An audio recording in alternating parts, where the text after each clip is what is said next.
마가복음 16장 6절과 7절 말씀, 두 구절 말씀 한 목소리로 같이 받들어 읽겠습니다. 시작. 그가 그들에게 이르되 놀라지 말라. 너희가 십자가에 못 박히신 나사렛 예수님을 찾는구나. 그분은 일어나셨고 여기 계시지 아니하니라. 그들이 그분을 두었던 곳을 보라. 그러나 너희 길로 가서 그분의 제자들과 베드로에게 그분께서 너희보다 먼저 갈릴리로 가시나니 그분께서 너희에게 말씀하신 대로 너희가 거기서 그분을 볼 것이라고 고하라 하니라. 아멘. 함께 시간 말씀을 위해서 기도하겠습니다. 아버지 하나님 감사합니다. 오늘 저희들에게 복된 주님의 날을 허락하여 주심을 인해 감사를 드립니다. 사망 권세를 이기시고 우리 부활하신 예수 그리스도의 존귀하신 이름을 찬양하기 위해서 또 예배드리기 위해서 이 시간 사랑하는 성도들이 한자리에 모이게 되었습니다. 무엇보다 이 시간 주님께서 부활의 첫 열매 되시고 우리 또한 부활의 영생의 소망을 갖게 해주심을 인해 감사를 드립니다. 부활의 큰 권능과 은혜가 오늘 이 자리에 모여서 예배하는 모든 성도들에게 충만하게 임하게 하여 주옵소서. 또한 세워진 교회와 온 나라가 주님의 부활을 기뻐할 수 있는 은혜가 있게 하여 주시옵소서. 오늘 부활절 예배를 통해서 주님의 부활의 능력을 경험하는 복된 시간이 아버지 되기를 원하옵니다. 우리 사랑하는 성도님들 정말 우리들이 살아가는 이 땅의 삶에 얽매이지 않게 하여 주옵시고 우리가 영원히 거하게 될 저 천국을 사모하는 그런 귀한 믿음이 있게 하여 주시옵소서. 이 복된 예배의 시간을 온전히 주님의 손에 맡겨드려올 때에 사랑 많으신 예수님의 이름으로 기도를 드립니다. 아멘.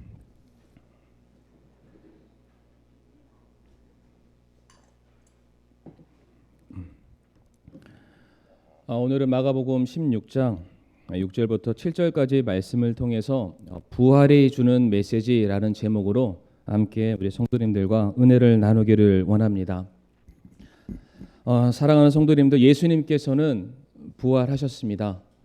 아멘이시죠? 그런데 예수님께서 부활하셨다 함은 무엇을 전제할까요? 예수님께서 죽으셨다 혹은 죽임을 당하셨음을 전제하는 하나의 문장이 될 수가 있습니다. 그러면 예수님께서는 왜 죽임을 당하셔야만 했을까? 바로 이 자리에 앉아있는 저와 성도님들의 모든 죄의 문제를 해결하시기 위해서 우리를 대신해서 친히 십자가에 못 박혀 죽임을 당하셔야만 했습니다. 그런데 그 주님께서 부활하셨습니다. 왜 주님이 부활하셔야만 했을까요? 바로 우리의 모든 죄를 다 지불하셨음을 선언하기 위해서 주님은 부활하셨습니다. 그동안 우리를 억누르고 있었던 죄와 사망의 권세에서 너희가 해방되었음을 선포하시기 위해서 주님은 다시 부활하셨고 또한 주를 믿는 모든 자들에게 자신과 같이 영원한 생명이 있음을 알리기 위해서 주님께서는 부활하셨습니다. 예수님의 부활에 대한 증거는 다른 어떤 종교가 주장하는 그들의 기적보다 훨씬 더 월등하며 양적으로나 질적으로나 훨씬 더 많은 강력한 증거들을 가지고 있습니다. 무엇보다 예수님의 부활은 성도님들 역사적인 팩트입니다. 예수님의 부활에 관련되어서 실존했던 로마라는 나라가 등장을 하고 있고요. 또한 본디오 빌라도라는 총도 시대적인 인물들이 등장을 하고 있고 또한 예수님께서 당하셨던 십자가 형벌 그건 역시 당시에 존재했던 처형 방식 중에 하나였습니다. 로마 시대 당시 역사학자였던 타키투스가 말하기를 그가 썼던 그 기록 연대기 안에는 예수님께서 당하셨던 십자가의 사건과 더불어서 그분이 묻히셨던 무덤이 비어 있었다라는 역사적인 기록도 우리가 발견을 할 수가 있습니다. 그래서 예수님에 관련된 부활이죠. 부활과 관련된 문헌 약 2200개를 조사한 결과 대부분의 역사학자들이 그들의 신앙과는 상관없이 예수님의 부활의 사건을 이것은 사실이다. 우리가 예수님을 믿는 것은 아니지만은 예수님의 부활에 대한 그 사건만은 분명한 사실임을 우리가 믿는다라고 고백을 하고 있다고 합니다. 성도님들, 지금도 수많은 사람들이 예수님의 부활에 대해서 그 진위 여부를 가리기 위해서 굉장히 많은 질문들을 던지고 있고요. 또한 많은 자료를 찾고 있으며 예수님이 걸어가셨던 역사적인 흔적을 지금 뒤쫓고 있습니다. 이렇게 지금도 많은 사람들이 예수님의 부활에 대해서 궁금해하고 있다면 예수님 당시 예수님을 따랐던 제자들은 예수님의 부활이 얼마나 궁금했을까요? 예수님께서 공생의 사역 가운데 날마다 제자들에게 가르쳤던 말씀이 있는데 요한복음 11장 25절과 26절 말씀 보게 되면은 예수님께서 말씀하시기를 나는 부활이요 생명이니 나를 믿는 자는 죽어도 살겠고 누구든지 살아서 나를 믿는 자는 결코 죽지 아니하리라 라고 말씀을 하셨습니다. 예수님의 사역 자체가 죽어가는 자를 건지기 위해서 그들을 구원하시기 위해서 꺼져가는 생명에게 꺼지지 아니하는 영원한 생명을 주시기 위해서 이 땅에 내려오셨다라고 말씀을 하셨습니다. 자, 그러면은 이렇게 부활에 대해서 가르치셨고요.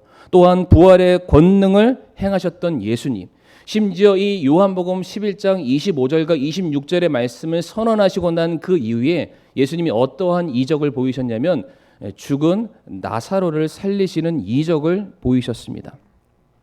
말씀도 하셨고 그렇게 할 만한 권능이 있는 바로 주님께서 십자가에서 죽임을 당하시고 난 이후에 제자들의 관심은 정말로 예수님께서 부활하실까?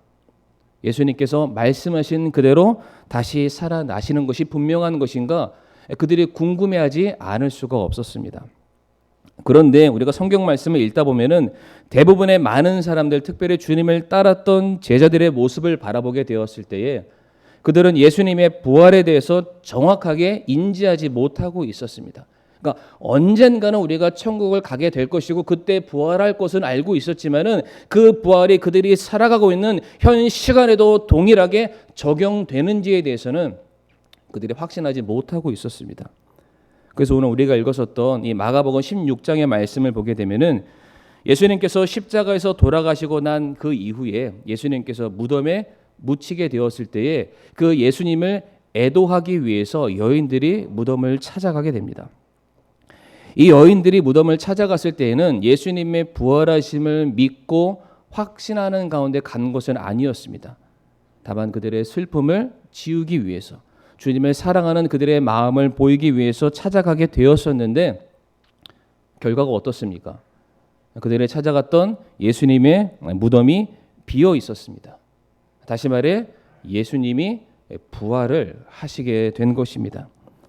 바로 무덤을 찾아왔던 여인들을 향해서 천사가 말하기를 오늘 본문 말씀 다시 돌아와서 6절 말씀에 너희가 십자가에 못 박히신 나사렛 예수를 찾는구나. 그러나 그분은 일어나셨고 여기 계시지 않는다라고 말하고 있습니다. 그러면서 이어지는 7절 말씀 보게 되면 그러나 너희 길로 가서 그분의 제자들과 베드로에게 그분께서 너희보다 먼저 갈릴리로 가시나니 그분께서 너희에게 말씀하신 대로 너희가 거기서 그분을 볼 것이다 라고 말하고 있습니다. 지금 여인들은 예수님의 부활에 대해서 확신하지 못하고 있었는데 천사를 통해서 그들의 눈을 통해서 예수님의 무덤이 비어져 있는 것을 확인하게 되었고요. 그리고 예수님께서 부활하신 것이 사실이라는 것을 확인하게 되었습니다. 그런데 아직 이들이 예수님을 본 것은 아니죠. 그래서 천사들이 말하기를 주님께서는 부활하셨는데 그 부활의 주님을 너희가 만나기를 원하거든 어디로 가라고요? 갈릴리로 가라라고 말씀하고 있습니다. 오늘 설교의 포인트 그 지명이 성도님들 갈릴리입니다. 그러니까 너희가 부활하신 주님을 만나려거든 죄와 사망의 권세를 이기신 그 주님을 너희가 목도하기를 그렇게 사모한다면 너희들이 있어야 될 자리는 이 자리가 아니다. 이 무덤이 아니다. 그분이 지금 살아서 동일하게 역사하고 계시는 갈릴리로 가야만 너희가 부활의 주님을 만나게 될 것이다. 천사가 말을 했던 것입니다. 그런데 성도님들 이 7절 말씀 파란색 그 글씨 혹시 보이시나요? 지금 천사가 무덤에 찾아왔던 여인들을 향해 말하기를 갑자기 너희들이 갈릴리로 가면은 예수님을 볼 수 있을 것이야 라고 말했던 것이 아닙니다. 이미 예수님께서 생전에 자기를 따르던 수많은 제자들에게 너희가 나중에 나를 갈릴리에서 보게 될 것이다 했던 그 말씀을 너희들이 기억하고 그 자리로 가라는 말이 되겠습니다. 마태복음 26장 32절 말씀 보게 되면 예수님께서 먼저 십자가 사건 전에 제자들에게 말씀하시기를 그러나 내가 다시 일어난 뒤에 너희보다 먼저 어디로 갑니까? 갈릴리로 가니라. 예수님의 이 말씀은 최후의 만찬 때 기록된 말씀이기도 합니다. 예수님께서 자신을 따르던 제자들에게 내가 하나님의 그 사명을 감당하기 위해서 내가 필히 십자가 위에서 죽임을 당할 수밖에 없으나 그것으로 말미암아 하나님의 구속의 사역이 끊기는 것이 아니라 내가 다시 부활하게 될 것이고 그 부활의 모습을 너희가 어디서 보게 된다? 갈릴리에서 너희가 보게 될 것이다. 그것을 말씀하셨고 지금 그것을 확인하러 온 사람들을 향해서 너희가 부활의 주님을 만나려거든 갈릴리로 가면 된다. 오늘 왜 주님께서 갈릴리로 오라고 말씀하셨는지 그 두 가지 이유를 살펴봄으로써 부활이 주는 메시지의 그 의미를 우리가 이 시간 함께 나누기를 원합니다. 첫 번째, 왜 주님께서 갈릴리로 가라고 말씀을 하셨을까? 그것은 다른 것이 아니라 바로 부활의 능력을 보여주시기 위해서 주님께서는 갈릴리로 오라 말씀하셨습니다. 우리 성경 시대 때의 우리 사건들을 돌아보게 되면은 갈릴리라는 이 지역은 굉장히 차별을 받는 동네였습니다. 무시를 당하는 동네, 없는 사람, 가난하고 비천한 사람들이 모여 사는 곳이 바로 갈릴리였습니다. 마태복음 15장 29절과 30절의 말씀 보게 되면은 갈릴리가 어떠한 곳인지 말해주고 있는데요. 예수님께서 거기서 떠나서 갈릴리 바다에 가까이 이르러 산에 올라가 거기 앉으시니 큰 무리가 많은 사람들이 왔는데 그들의 특징이 뭐라고 되어 있습니까? 다리 저는 자, 눈먼 자, 말 못하는 자, 불구자, 그리고 다른 많은 사람들, 없는 사람들. 그러니까 배고파서 자신의 형편조차 돌볼 수 없는 그 수많은 사람들이 지금 주님 앞으로 몰려들게 되었다. 예수님께서 갈릴리로 가시게 되었을 때 예수님을 만나러 온 그 동네 사람들의 특징을 지금 말해주고 있습니다. 다양한 질병을 가진 그런 사람들이죠. 없는 사람들. 동일하게 마가복음 1장 말씀도 보게 되면은 갈릴리에 귀신 든 사람들이 참 많았다. 그들을 주님께서 친히 찾아가서 고쳐 주셨다라고 말씀하고 있습니다. 성도님들 성경의 역사를 살펴보게 되면은 갈릴리라는 이 땅은 수탈의 땅, 그러니까 빼앗김의 땅, 그리고 모든 것들을 다 내어 바쳐야 되는 그런 땅이었다고 합니다. 우리 언젠가 성도님들께서 이제 성지순례를 가시게 될 기회가 있겠죠.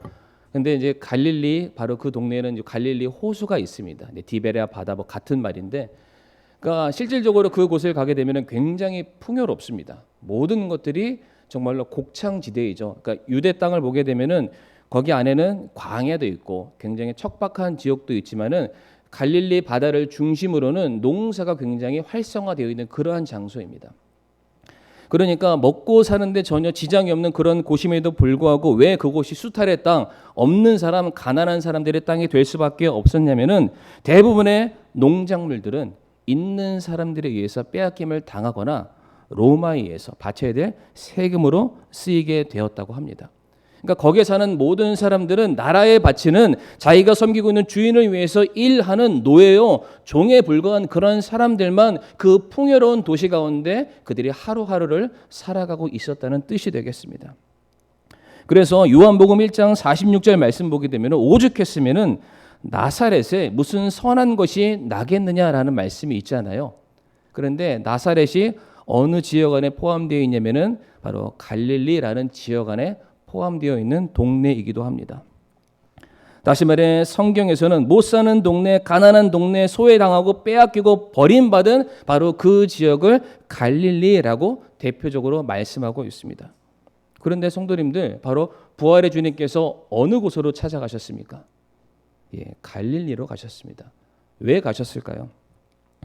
예수님께서는 공생의 사역 가운데 본격적으로 천국의 복음과 십자가의 어떤 은혜의 사건들에 대해서 사람들에게 가르치시기 시작했을 때에 늘마다 사람들에게 하셨던 말씀이 내가 온 것은 나로 말미암아 너희가 배부르고 성공하고 잘되기 위해서 온 것이 아니라 내가 온 것은 잃어버림 당한 자들을 내가 구원하기 위해서.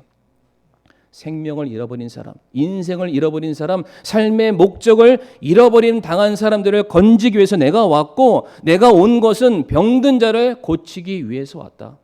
죄로 말미암아 꺼지지 아니하는 저 영원한 불 속으로 찾아가는 그 불치병의 사람들을 내가 건지기 위해서 왔고 인생의 목적을 온전하게 깨닫지 못해서 자기만 아는 썩어져가는 육신만을 섬기는 그 사람들을 내가 고치기 위해서 왔다라고 말씀하셨던 것입니다. 그런데 그 주님께서 부활하시고 난 그 이후에도 동일하게 갈릴리로 가셨습니다. 왜 가셨을까요? 내일을 알지 못하는 꺼져가는 생명 가운데 하루하루 살아가는 그 사람들을 동일하게 건지시기 위해서 바로 주님의 부활의 그 메시지가 바로 내가 죽어가는 사람을 살리는 데 있음을 보여주시기 위해서 예수님께서는 다른 곳에 가신 것이 아니라 바로 갈릴리로 향하셨던 것입니다. 만약에 예수님이 부활하셨다는 이 사건 자체가 예수님에게만 적용이 된다면 이것은 예수님의 신적인 권능을 보여주는 것이기 때문에 그래 예수님은 하나님의 아들이시니까 그분은 살아날 수 있어. 이것은 감사한 일이고 기적적인 일이 될 수 있지만 만약에 이와 같은 부활의 권능이 예수님에게만 속하는 일이라면 예수님을 따르는 사람들에게 부활은 절대로 소망이 될 수가 없습니다. 그런데 예수님께서 친히 부활하시고 갈릴리로 가신 것은 바로 이 부활의 권능이 부활의 은혜가 나를 믿는 모든 사람들에게 동일하게 적용이 되는 하나님의 은혜다. 이것을 보여주시고자 예수님께서 친히 없는 자, 불쌍한 자, 가련한 자, 내일을 소망할 수 없는 자, 스스로의 생명을 붙들기를 안절부절하는 바로 그 사람들을 찾아가시게 되었던 이유가 되겠습니다. 사랑하는 성도님들, 예수님 당시 때 혹시 그것을 기억하시는지는 모르겠지만 수많은 사람들이 예수님이 예루살렘 성전으로 입성하시게 되었을 때에 예수님을 환호했습니다. 자기의 겉옷을 벗어 던져서 예수님이 걸어가시는 그 발에 예수님 발에 흙먼지도 묻어서는 안 됩니다. 자기의 겉옷을 던졌고요. 종려나무 가지를 꺾어와서 혹여나 예수님 머리 위에 햇볕이 들까? 예수님 더우실까? 흔들면서 예수님을 환영했던 다윗의 자손 예수여. 다윗의 예수여. 우리가 당신을 환영합니다. 막 이렇게 흔들었습니다. 그런데 성도님들 왜 사람들이 그렇게 예수님을 환대했을까요? 왜 그들이 예수님을 그렇게 환영했을까요? 그들은 예수님을 통해서 이 땅에서의 삶의 부귀 영화를 누리기를 원했기 때문입니다. 이 좋은 의미는 아니죠. 그렇죠?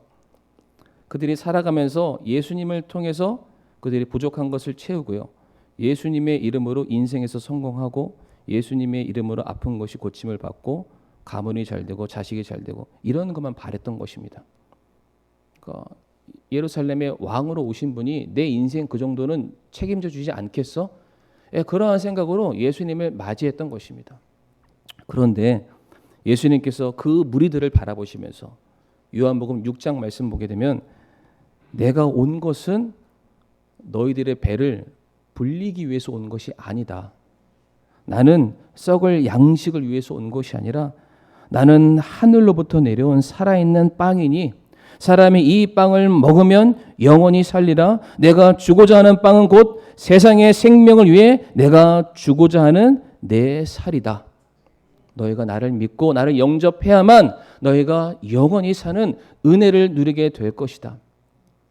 성도님들, 예수님께서 이 말씀을 하시게 되었을 때에 그 수많은 무리들의 반응이 어땠는지 기억하시죠?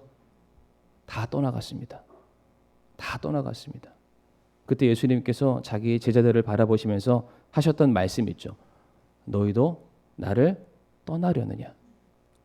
예수님의 마음에 안타까움이 있으셨다는 겁니다. 수많은 사람들이 예수님을 환영했고 그 예수님을 만나기 위해서 예루살렘 성전이라는 곳을 찾아갔는데 정작 그곳에서 그들이 기대하고 그들이 섬기길 원했던 예수님은 그냥 그들의 삶의 필요를 충족시켜주는 그 정도의 왕으로서만 그들이 섬겨왔던 것입니다. 예수님 그분을 섬기고 예수님 그분을 예배하고 예수님 그분을 따르고 그분의 종이 되기 위해서 사람들이 따랐던 것이 아니라 자신들의 필요만을 채워줘서 이 땅에서 호의호식하는 그런 모습으로 나를 좀 그렇게 살게 좀 해주쇼 라는 이 믿음 하나 가지고 수많은 사람들이 예수님을 따랐다라는 것입니다. 가난하고 못 입고 못 먹고 세상에서 인정받지 못하는 그러한 영생은 싫다는 것입니다. 나는 그냥 이 땅에서 부귀영화 누리며 영원토록 살고 싶다는 그런 뜻이 되겠습니다. 그래서 예루살렘 성전에 예수님을 만나기 위해서 찾아왔던 그 수많은 사람들은 자기의 권세와 자기의 명예를 얻기 위해서 예수님이 그거 안 주신다고 말씀하시니까 예수님을 바라바 대신에 십자가 못 박고 그 피를 우리에게 돌려라 라고 말할 정도이기도 했습니다. 그러나 사랑하는 성도님들, 십자가 위에서 우리의 모든 죄를 담당하신 그 주님께서 부활하시고 난 이후 예루살렘 성전에 계시지 않았습니다. 어디로 가셨다고요? 갈릴리로 가시게 되었습니다. 자기의 삶 속에서 더 이상 살 소망을 찾지 못하는 그 사람들에게 찾아가셨습니다. 내일 일을 알지 못하고 불안에 떨고 있는 그 사람들에게 찾아가셨고 아무리 생각해봐도 자기의 힘과 노력으로는 하나님 나라 천국에 갈 만한 그만한 내 마음속에 의가 없다고 깨달아서 눈물로서 통해 자복하고 있는 그 사람들을 만나서 그들에게 살 소망을 주고 그들을 살리고 하나님의 자녀로 만드시기 위해서 주님께서는 다른 곳으로 가신 것이 아니라 어디로 가셨다고요? 갈릴리로 가시게 되었습니다. 사랑하는 성도님들, 우리가 부활의 주님을 만나기 위해서 어디로 가야 될까요? 이 세상 한복판이 아니라는 것입니다. 우리가 부활의 주님을 만나기 위해서는 우리 역시 갈릴리로 가야 됩니다. 우리 역시 우리들의 마음속에 오직 주님만이 내가 살아가는 인생의 소망 되시고 주님만이 나의 생명 되시고 주님만이 나를 바른 길로 인도하시고 진리로 이끄시며 하나님 자녀 될 수 있는 유일한 소망의 생명 되시는 나의 주인이십니다. 이렇게 고백하는 사람들 위해 주님께서는 그를 만나주시고 그와 함께 해주신다는 사실입니다. 그리고 사랑하는 성도님들, 우리가 부활의 주님을 만나려면 어디서 만날 수 있습니까? 성도님들이 복음을 전하는 그 자리에서 부활의 주님을 만나실 수가 있습니다. 주님 알지 못했던 어떤 한 사람, 자기만 알고 있던 그 사람이 예수 그리스도의 이름 앞에 새롭게 변화되어서 생기 있는 삶으로 살아가는 모습을 우리가 어디에서 본다고요? 복음을 전하는 현장 가운데서 볼 수 있다는 것입니다. 성도님들, 저는 다른 것들이 우리 성도님들의 살아가는 인생의 동기요 기쁨이요 소망이 되기를 원치 않습니다.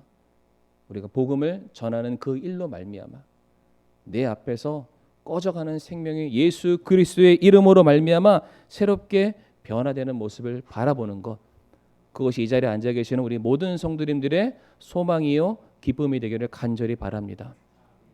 우리가 이와 같은 믿음으로 갈릴리로 찾아가게 되었을 때에 예수 그리스도의 이름으로 말미암아 모든 것들이 새롭게 변화되는 것을 우리는 반드시 확인하게 될 것입니다. 바로 이러한 차원에서 주님께서는 자기의 부활을 확인하고자 찾아온 모든 사람들에게 너희는 다른 곳이 아니다. 어디? 갈릴리로 와야 된다. 두 번째, 왜 주님께서 갈릴리로 오라고 말씀을 하셨을까요? 그것은 바로 사명의 회복, 사명의 부활을 위해서 갈릴리로 오라고 말씀을 하셨던 겁니다. 성도님들, 이 갈릴리라는 이 지역이 굉장히 특수성을 가지고 있는데 특별히 예수님을 따랐던 제자들이 처음으로 부름을 받았던 장소가 대표적으로 바로 이 지역 갈릴리였습니다. 바로 그곳에서 수많은 제자들이죠. 예수님을 따랐던 12명의 제자들은 주님께 내 삶을 드리고 생명을 드리고 모든 것을 드리고 헌신하겠습니다 결단했던 장소이기도 합니다. 그런데 예수님께서 십자가의 사건 이 전후로 예수님을 따랐던 제자들의 모습을 보게 되면 완전히 변화된 것을 볼 수 있습니다. 예를 들어서 가룟 유다의 경우에는 예수님을 은 30에 팔아 넘기는 모습으로 변질되었습니다. 베드로 역시 예수님께서 십자가 사건을 전후로 해서 나는 저를 모른다, 나는 예수를 모른다 3번씩이나 부인하고 저주했던 사람이 베드로였습니다. 야고보와 요한의 경우에는 당신의 나라가 임하거든 우리로 하여금 좌의정 우의정 그 자리를 주세요. 예수님을 통해서 십자가를 짊어지는 그 삶이 아니라 예수님을 통해서 이 땅에서 승승장구하는 부귀영화를 누리고자 하는 그 마음으로 예수님을 따랐던 그들의 더러운 속내가 폭로가 당하고 있습니다. 그리고 그 외에도 수많은 사람들이 내가 예수 그리스도로 말미암아 그분이 세우시는 그 왕국에서 내가 한 자리 차지하고 부귀영화를 누릴 줄 알았는데 예수님이라는 분이 로마의 권력 앞에 처참하게 무너지는 모습을 바라보게 되었을 때에 예수님을 따르던 수많은 제자들이 자기의 고향으로 돌아갔다라고 되어 있습니다. 그런데 예수님께서 그들을 향해서 말씀하시는 거죠. 너희가 부활의 주 나를 다시 만나려거든 원래 너와 나가 처음 만났던 그 자리 갈릴리로 와야 된다. 성도님들, 요한복음 말씀 보게 되면은 거기에 대표적인 7가지 기적이 기록되어 있는데 첫 번째 기적이 바로 갈릴리에서 일어났습니다. 혹시 기억하시나요? 갈릴리에서 일어났었던 첫 번째 기적, 가나의 혼인잔치, 물이 포도주로 변하게 되는 사건이었습니다. 바로 그것이 갈릴리에서 일어난 사건인데 나중에 언젠가 이 본문 가지고 설교를 드릴 때가 있겠지만은 그 예수님께서 그 몸종들 보고 그 비어 있는 항아리에 물을 떠서 잔치에 있는 사람들에게 주게 되면은 포도주가 변한다. 이거 다 아시죠?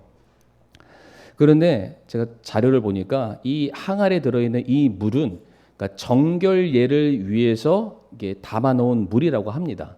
그러니까 이 집안을 들어오고 사람들이 나갔을 때에 이제 광야 지역 모래가 많으니까 손발에 묻어 있는 그 물을 그러니까 먼지를 물로 씻어서 깨끗한 상태로 들어와라. 그런데 이 물이 약수가 아닙니다, 성도님들. 정수기에서 나온 물도 아니고요. 광야에서 그 많은 물들을 모으려면 얼마나 힘들었겠습니까? 먹는 물도 부족한데. 그래서 이 정결리에 쓰는 물은 그렇게 깨끗하지 않는 물이었다고 합니다. 손발만 씻으면은 괜찮은 정도의 물을 담아놨다고 합니다. 그런데 그 물이 예수님을 만나게 되었을 때에 그 상품의 포도주로 바뀌게 되었습니다. 그러니까 그 잔치에 가장 적합하고 필요한 존재로 변하게 되었다는 사실입니다. 예수님께서 갈릴리 가나에서 보이셨던 기적의 의미는 예수를 만나면 변화된다는 것입니다. 예수를 통해서 너의 인생의 가치가 변하게 될 것이고 예수로 말미암아 진정한 삶의 목적을 발견하게 될 것이다. 지금 예수님께서 바로 그 갈릴리에 다시 제자들을 부르셨던 것입니다. 그래서 대표적으로 베드로에게 뭐라고 말씀하셨나요? 네가 나를 사랑하느냐? 네가 나를 사랑하느냐? 네가 나를 사랑하느냐? 과거에 했던 거 다 잊어버리고 지금 네가 나를 여전히 처음 나를 따랐던 그때와 같이 네가 나를 사랑하느냐? 사명을 다시 한번 확인하시는 거죠. 근데 베드로가 뭐라고 고백하나요? 내가 주님 사랑하는 거 주님이 아십니다. 내가 정말로 주님 사랑합니다. 주님 사랑합니다. 아마 자기가 과거에 3번 주님을 부인했던 그때를 기억하면서 제가 정말로 주님 사랑합니다. 주님 다시 사랑하기를 원하고 더 사랑하기를 원합니다. 그랬을 때 주님께서 다시 베드로를 불러서 네가 나를 사랑한다면 내 양을 먹여라. 내 양을 입혀라. 내가 너희에게 보여줬던 그 헌신과 사랑과 동일한 모습으로 너도 동일하게 그렇게 섬겨라. 사명을 다시금 새롭게 확인을 해 주시게 됩니다. 그런데 이게 베드로만이 아니라 그 자리에 있던 모든 사람들을 의미하는 것입니다. 자, 그런데 이제 중요한 포인트가 여기서 나옵니다. 사도행전 1장 11절 말씀 성도님들 한번 펴보시길 바랍니다. 사도행전 1장 11절 말씀. 앞에 화면에는 안 나옵니다. 사도행전 1장 11절 말씀.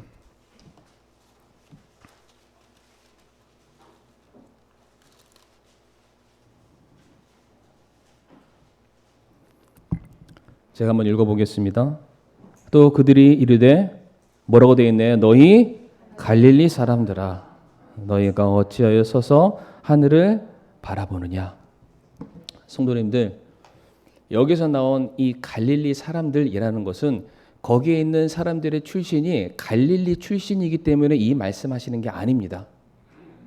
예수님께서 부활 승천하신 것을, 그러니까 부활에 대해서 경험하고 확신한 사람들만이 예수님께서 부활 승천하시는 그 자리에 있는 거잖아요. 예수님의 부활을 확실히 믿는 사람만 그 자리에 있는 거잖아요. 예수님이 십자가 사건 그 위에 나몰라라 다 떠나갔던 사람들이 아니라 부활의 주님을 확신하고 그 주님을 위해서 내 남은 모든 인생들을 다 바쳐서 내가 그렇게 살아가겠노라고 결단하는 사람들만 그 자리에 있는 거잖아요. 그런데 그 사람들이 어떻게 모일 수 있었느냐? 주님께서 너희들 갈릴리로 와라 라는 그 말씀에 순종해서 그 자리에 왔을 때 부활하신 주님을 다시 만나서 가르침을 다시 받고 사명이 회복되었던 이 사람들, 바로 이 사람들을 비롯해서 너희 갈릴리 사람들아, 그냥 지역적인 얘기를 하는 게 아니라는 거예요. 주님으로 말미암아 사명이 회복된 사람들, 이제 주님을 대신해서 자기의 모든 삶을 바치겠다고 결단했던 너희들아, 갈릴리 사람들아, 이제 너희가 왜 저 하늘만 쳐다보고 있느냐? 주님께서는 영광 가운데 이 땅에 다시 내려오시게 될 것이고, 그때는 만왕의 왕, 심판의 주로서 모든 것들을 계수하시고 다스리실 그 날이 올게 될 것인데, 바로 그날을 준비하는 삶을 살기 위해서 너희는 여전히 주님께서 살아계심을 이 땅에 있는 모든 사람들에게 선포하고 가르쳐서 그들에게 침례를 주어 하나님의 자녀, 제자 되게 하는 그 일에 너희가 쓰임 받아야 된다. 지금 그 말을, 그 메시지를 선포했던 것입니다. 그래서 성도님들, 이 이후에 제자들이 어떻게 하나요? 흩어지지 않죠. 마가의 다락방으로 가서 120명의 사람들이 기도했습니다. 주님, 제가 주님께서 제게 맡겨주신 사명, 주님이 오시는 그날까지 온전하게 감당할 수 있게 해주세요. 그래서 성도님들, 사도행전 2장 7절 말씀 보게 되면 어떤 말씀이 있나요? 사도행전 2장 7절 말씀 한번 보세요. 그 오순절 성령 강림 사건이 일어나고 사람들이 입이 뚫리면서 말들을 하게 되었을 때 그 사람들을 바라봤던 외부의 사람들이 이렇게 말하죠. 이 사람들은 다 누구라고요? 갈릴리 사람들이 아니냐. 출신 지역을 말하는 것이 아닙니다. 갈릴리에서 다시 예수 그리스도로 말미암아 사명의 결단을 한 사람들, 예수님처럼 십자가를 달게 지겠다고 결단한 사람들, 예수님처럼 자기의 목숨을 바치겠다고 결단한 사람들, 설령 내가 이 땅에서 복음을 전하다가 핍박을 받고 희생을 당하고 죽는 일이 있다 할지라도 내 생명은 결코 이 땅에서 끝나는 것이 아니라 나는 다시 주님처럼 부활하게 될 것이고, 내가 하늘의 왕국에서 하나님의 자녀로서 보좌 우편에서 나도 동일하게 칭찬받고 보상받는 그 날이 오게 될 것을 믿는 성도들, 마치 스데반 집사가 저 하늘을 바라보게 되었을 때에 자기를 격려하고 칭찬하시기 위해서 서 있는 주님을 바라보면서 확신 가운데 정말로 기쁨의 그 만연한 모습을 가졌던 것처럼 바로 이 갈릴리 사람들, 이 사람들이 새롭게 변화되었음을 말해주고 있는 것입니다. 성도님들, 말씀을 마무리하겠습니다. 왜 부활하신 주님께서 갈릴리로 가라라고 말씀을 하셨던 것일까요? 바로 그곳에 부활의 참된 메시지를 발견할 수 있기 때문입니다. 예수 그리스도로 말미암아 예수님을 믿는 모든 사람들은 동일하게 죄 사함 받고 영생을 얻어서 이제는 더 이상 죽지 아니하는 하나님의 자녀로서 영원한 생명을 선물 받게 될 것을 보여주시기 위해서, 가르쳐 주시기 위해서 주님께서는 자기를 따르는 제자들에게 너희들 갈릴리로 와. 그러면은 부활의 의미를 알게 될 것이야. 두 번째 뭐였습니까? 왜 갈릴리로 오라고 하셨나요? 사명을 재확인하기 위해서, 회복하기 위해서, 주님을 대신해서 헌신하는 사람으로 다시금 세우시기 위해서 주님께서는 갈릴리로 오라라고 말씀했던 것입니다. 사랑하는 성도님들, 주님께서는 부활하셨습니다. 오늘도 우리들의 삶 가운데 동일하게 역사하고 계십니다. 우리를 살리셨고요, 우리를 사용하기를 원하고 계십니다. 성도님들을 통해서 꺼져가는 영혼들을 찾아가서 예수 그리스도의 이름으로 그들을 살리는 모습을 주님께서 보기를 원하고 계시고요. 그 일 감당하라고 계속해서 우리들에게 새 힘을 부어주시게 될 것입니다. 그렇기 때문에 우리 사랑하는 성도님들, 다른 곳이 아니라 바로 주님이 계셨던 바로 그 갈릴리에서 성도님들의 삶이 동일하게 발견되기를 간절히 바라겠습니다. 이 시간 함께 머리 숙여 시간 기도하기를 원합니다.